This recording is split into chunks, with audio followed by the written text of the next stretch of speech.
we're talking immigration on a morning when I'll tell you what the president is not tweeting about. President Trump is quiet as a mouse on the subject of immigration. Shh, not a word. After his wife, First Lady Melania Trump's parents, his in-laws, became American citizens yesterday, a joyous occasion in a private ceremony. Their daughter missed the occasion. Here's my question. How exactly did the Naus family get so lucky? They have travailed a wonderful journey, like most have, millions have, in getting citizenship and waiting the requisite period of time. The application, the process, the interview was no different than anybody else's.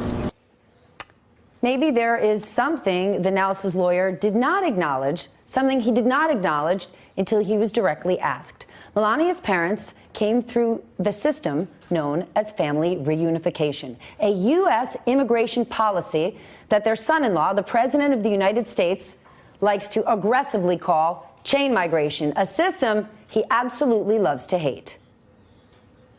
Chain migration is one of the disasters. Chain migration is a disaster. A disaster. A total disaster. We have to end chain migration.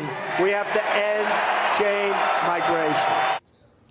Not an exaggeration. The president, he likes the term chain migration almost as much as he likes the words no collusion. But what exactly does it mean? Well, actually, chain migration is officially, as I mentioned, called family reunification under federal law, and it is the process in which legal U.S. residents can bring family members over from other countries. It is the most common kind of immigration by a mile. Between 60 and 70% of all legal immigrants in the last 10 years came with family ties. So here's how it works. Green card holders can petition for a spouse or unmarried children to immigrate. U.S. citizens can petition for all of their kids, married or not, a spouse, parents, and siblings too. But no one can petition for an aunt, uncle, cousin, niece, nephew, or grandparent. Of course, that did not stop the president from saying this at his State of the Union address back in January. A single immigrant can bring in virtually unlimited numbers of distant relatives.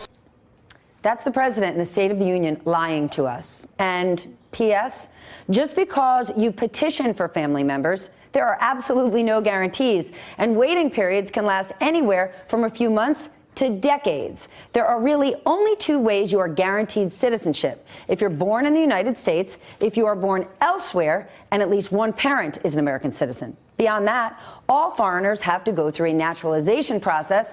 You've got to be 18 years old, have lived here legally for at least 5 years, can read, write, and speak basic English, know the fundamentals of U.S. government, and have a good moral character. Hey, MSNBC fans, thanks for checking out our YouTube channel. Subscribe by clicking on that button down there and click on any of the videos here to watch the latest interviews and highlights. You can get more MSNBC for free every day with our newsletters. Just visit msnbc.com/newsletters to sign up now.